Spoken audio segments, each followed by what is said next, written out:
चुनाव में जैसे हम लोगों को भी दौड़ धूप रहती है, मीडिया के साथियों को भी बहुत परिश्रम करना पड़ता है, रात दिन दौड़ना पड़ता है, अलग अलग लोकेशन को कवर करना पड़ता है। तो आप लोगों ने भी बहुत कष्ट उठाया है। मैं आशा करता हूं कि मीडिया जगत के सभी साथियों का स्वास्थ्य अच्छा रहा होगा और पिछले एक आध सप्ताह का जो विराम मिला है उसके कारण भी अब आप फ्रेश होकर के फिर से मैदान में आए होंगे। तो 18वीं लोकसभा, और वैसे भी हमारे यहाँ व्यक्ति के जीवन में 18वीं इसका बड़ा महत्व होता है। एक नए कालखंड में प्रवेश करता है टीनेज समाप्त करके। ये 18वीं लोकसभा एक प्रकार से नई युवा ऊर्जा और कुछ कर गुजरने के इरादे वाली ये लोकसभा है और आजादी का अमृत महोत्सव के बाद का ये पहला चुनाव है। और एक प्रकार से वो 25 वर्ष हैं जो हमारे अमृतकाल के 25 वर्ष है और जो 2047 देश जब आजादी की शताब्दी मनाता होगा, एक प्रकार से उन सपनों को साकार करने का एक बहुत महत्वपूर्ण पड़ाव ये 18वीं लोकसभा है। साथियों, एनडीए सरकार को तीसरी बार देश की सेवा करने का देशवासियों ने आदेश दिया है, अवसर दिया है। मैं देशवासियों का फिर से एक बार ये अवसर देने के लिए हृदय से आभार व्यक्त करता हूं और मैं देशवासियों को विश्वास देता हूं कि पिछले 2 टर्म में जिस गति से देश आगे बढ़ा है, समाज के हर क्षेत्र में परिवर्तन साफ साफ नजर आ रहा है। 25 करोड़ लोगों का गरीबी से बाहर आना ये अपने आप में हर भारतीय के लिए बड़ा गर्व का विषय है और मैं देशवासियों को विश्वास दिलाता हूं कि 18वीं लोकसभा में भी, हमारे 5 साल के कार्यकाल में भी हम उसी गति के साथ, उतने ही समर्पण भाव से देश की आशा आकांक्षाओं को पूर्ण करने में कोई कमी नहीं रखेंगे। आज सुबह एनडीए की मीटिंग हुई थी। एनडीए के सभी साथियों ने मुझे फिर से एक बार इस दायित्व के लिए पसंद किया है और सभी एनडीए के साथियों ने राष्ट्रपति जी को इसकी जानकारी दी और राष्ट्रपति जी ने मुझे अभी बुलाया था और मुझे प्रधानमंत्री डेजिग्नेटेड के रूप में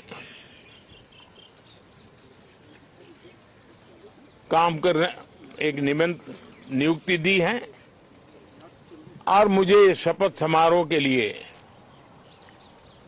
और मंत्रिपरिषद के सदस्यों के सूची के लिए उन्होंने सूचित किया है। मोटे तौर पर मैंने राष्ट्रपति जी को कहा है कि हमें 9 तारीख शाम को सुविधा रहेगी। अब बाकी डिटेल तो राष्ट्रपति भवन वर्कआउट करेगा और हम तब तक मंत्रिपरिषद की सूची राष्ट्रपति जी को सुपुर्द करेंगे। उसके बाद शपथ समारोह होगा। साथियों, सरकार एनडीए की एक प्रकार से एनडीए 1, एनडीए 2 और एनडीए 3 ये एक निरंतरता है और हमारे संकल्पों को लेकर के, सुशासन के प्रति हमारी प्रतिबद्धता को लेकर के और देश के सामान्य जन के सपनों को पूरा करने के प्रयास के रूप में इस निरंतरता को हम और अधिक ऊर्जा के साथ और अधिक व्यापक विजन के साथ आगे बढ़ाएंगे और समय सीमा में लक्ष्यों को प्राप्त करने का हमारा प्रयास रहेगा। 2014 में मैं बहुत नया था। मुझे अब एक लंबे समय तक इस कार्य का अनुभव मिला है, हमारी टीम को अनुभव मिला है और इसलिए हमारे लिए अब तुरंत ही काम को आगे बढ़ाना बहुत ही सरल रहने वाला है और इस अनुभव का लाभ भी देश की सेवा करने में मिलने वाला है। इन 10 साल के कार्यकाल के दरमियान भारत की वैश्विक जो छवि बनी है, दुनिया के लिए एक विश्व बंधु के रूप में भारत उभरा है, इसका मैक्सिमम एडवांटेज अब शुरू हो रहा है और मुझे पक्का विश्वास है ये 5 वर्ष वैश्विक परिवेश में भी भारत के लिए बहुत उपयोगी होने वाले हैं। दुनिया अनेक संकटों से गुजर रही है, अनेक तनावों से गुजर रही है, अनेक आपदाओं से गुजर रही है। ऐसी विकट परिस्थिति दुनिया ने बहुत लंबे अरसे के बाद देखी है। हर देश इन सारी समस्याओं के बीच अपने आप को बचाए रखना, बढ़ाते रहना, चुनौतियों का डगर डगर पे सामना कर रहा है। हम भारत वाले लोग, हम भारतवासी खुद नसीब हैं कि इतने बड़े संकटों के बावजूद भी हम आज विश्व की सबसे तेज गति से बढ़ने वाली इकोनॉमी के रूप में जाने गए हैं। ग्रोथ के विषय में भी दुनिया में हमारी वाहवाही हो रही है। अब एक स्टेबल गवर्नमेंट मिलने के कारण और परिचित व्यवस्था और नेतृत्व मिलने के कारण दुनिया का भारत के प्रति रुझान, भारत के प्रति उनका आना बहुत तेज गति से होने वाला है और मुझे विश्वास है कि देश के सभी राज्यों को इसका लाभ मिलेगा। देश की युवा पीढ़ी को सबसे ज्यादा लाभ मिलेगा।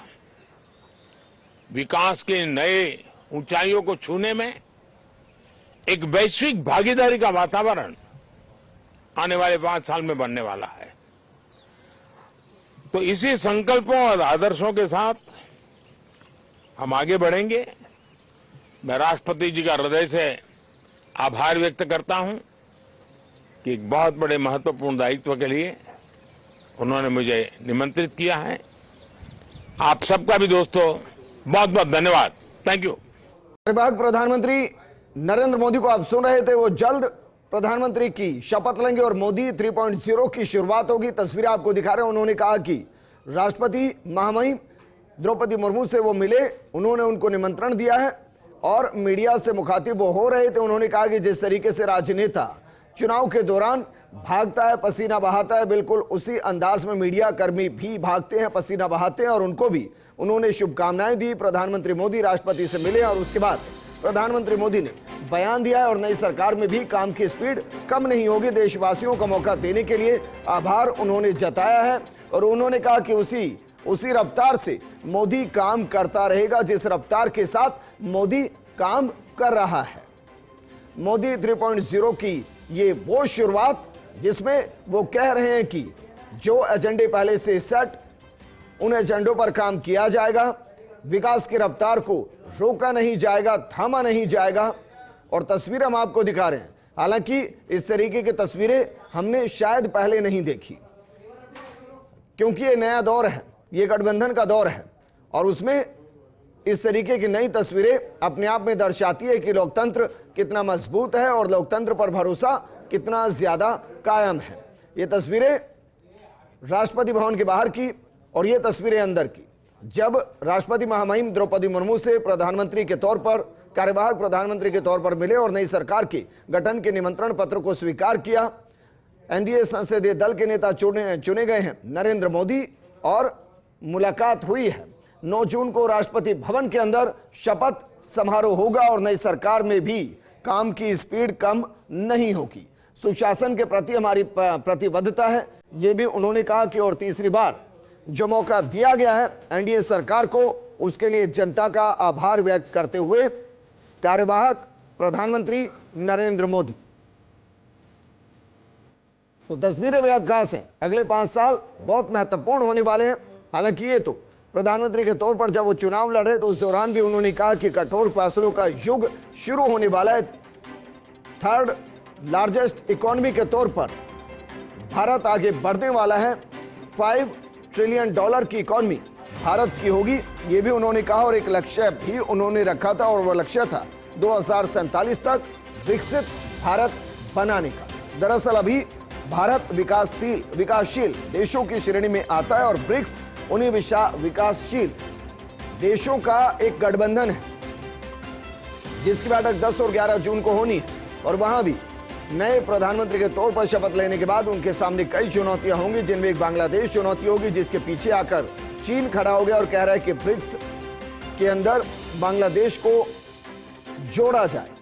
बहरहाल चुनौतियां कई, लेकिन उन चुनौतियों के बीच में उपलब्धि ये कि एनडीए की एक बार फिर से पूर्ण बहुमत की सरकार बन रही है और राष्ट्रपति द्रौपदी मुर्मू से प्रधानमंत्री नरेंद्र मोदी मिले हैं और कार्यवाहक प्रधानमंत्री के तौर पर मुलाकात करते हुए उन्होंने निमंत्रण स्वीकार किया।